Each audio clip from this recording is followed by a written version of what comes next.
Hi, இன்றைக்கி நம்ம சிம்பிளான பாஸ்தா ரெசிபி எப்படி செய்கிறதுன்னு பார்க்கலாம். இதில் ரொம்ப காம்ப்ளிகேஷன்லாம் கிடையாது. நான் என் வீட்டில் சிம்பிளாக எப்படி பாஸ்தா பண்ணுவேனோ அதோட ரெசிபி தான் நான் ஷேர் பண்ணியிருக்கேன்.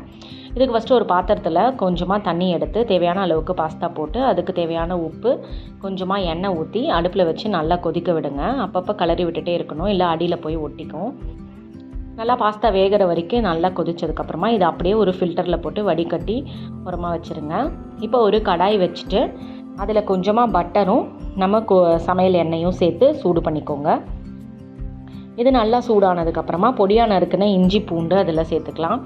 அப்புறம் ஒரு பச்சை மிளகா கீரி சேர்த்துக்கோங்க, 2 கிராம்பு, 1 ஏலக்காய், இது எல்லாத்தையும் சேர்த்து நல்லா கலந்து விடுங்க. இதை நல்லா பொரிஞ்ச உடனே பொடியாக நறுக்குன வெங்காயம் சேர்த்து இந்த வெங்காயத்துக்கு தேவையான அளவுக்கு உப்பு சேர்த்து நல்லா கலந்துக்கோங்க. கலந்துட்டு இப்போ நான் பொடியாக நறுக்குன தக்காளி, கொஞ்சம் பொட்டேட்டோஸ் ரஃபாக சாப் பண்ணி சேர்த்துருக்கேன். உங்களுக்கு வேணும்னா கேரட் சேர்த்துக்கலாம், காலிஃப்ளவர் சேர்த்துக்கலாம், நம்ம விருப்பம்தான். இன்றைக்கி நான் பச்சை பட்டாணியும் சேர்த்துருக்கேன்.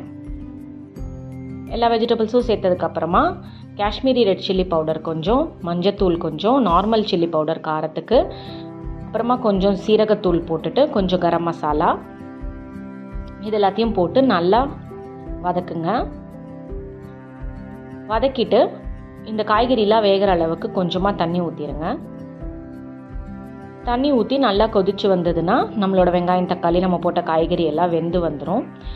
எல்லாம் வெந்து ஓரளவுக்கு தண்ணி வற்றின உடனே நம்ம ஃபில்டர் பண்ணி வச்சுருந்த பாஸ்தாவை அதில் போட்டு இந்த மாதிரி பொறுமையாக நல்லா கலந்து விடுங்க. கடைசியில் கொத்தமல்லி போட்டு இறக்குனா நம்மளோட சிம்பிளான பாஸ்தா ரெசிபி ரெடி. இந்த பாஸ்தா ரெசிபி ட்ரை பண்ணி பார்த்துட்டு எப்படி இருந்துச்சுன்னு சொல்லுங்கள். வீடியோ பிடிச்சிருந்தா லைக் பண்ணி சப்ஸ்கிரைப் பண்ணிக்கோங்க. நல்லா சாப்பிடுங்க, நல்லதையே சாப்பிடுங்க. அடுத்த வீடியோவில் பார்க்குறேன். பாய்.